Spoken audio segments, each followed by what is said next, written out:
नमस्कार स्वर्नa'swok को आपण स्वागत। आज मु आपण मानक पई रज स्पेशल पणस चकुली पिठा और चटनी रेसिपी लेके आछि। एबे आसंतु आरंभ करिबा। आग आमे चटनीटा आरंभ करदबा।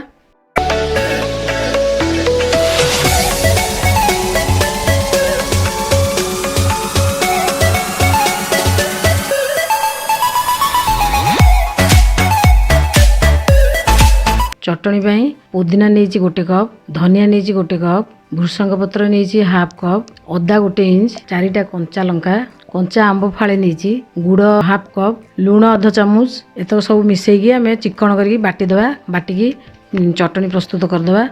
चटनी एबे रेडी हो गला। एबे चलतु पिठा प्रस्तुत करवा।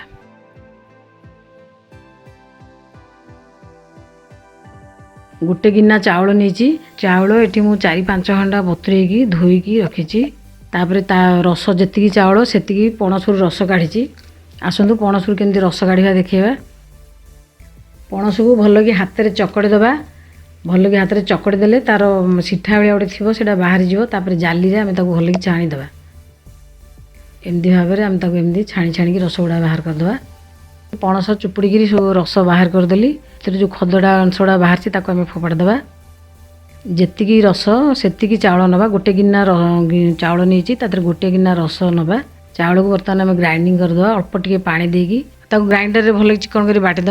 रस पछरे टे मिसेकी आम आउ थे ग्राइंडिंग करदे।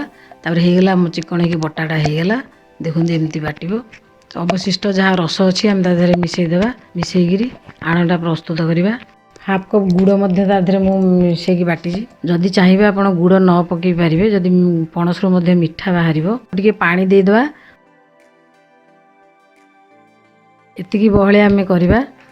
तापर आम आधे लुण गोटे चामच पकाइबा। गोलमरच गुंड गोटे चामच गोलमरच पकईदी भल कि आणाटा को गोलैदेवा। गोलिकी एबे चकुली करवा। आणाटा देखु एतिकी बहलिया हवा दरकार। तावारे तेल मारिदेवा। मारिकी एबे चकुली करवा। पिठाटा बहुत नरम होता है। खाए बहुत टेस्टी।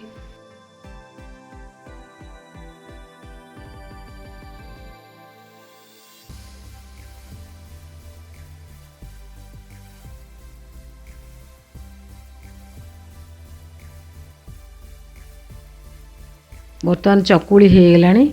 बर्तमान चलतु आम प्लेट को काढ़ीदे। देखो चकुली आ चटनी ये रेसिपीटा घरे निश्चय ट्राए करूँ। जदि ये रेसिपीटा आपको भल लगुच तेज लाइक शेयर करेंगे, सब्सक्राइब करने भूलिए ना। कमेंट कर जनइबे किपर लगुच। रही नमस्कार।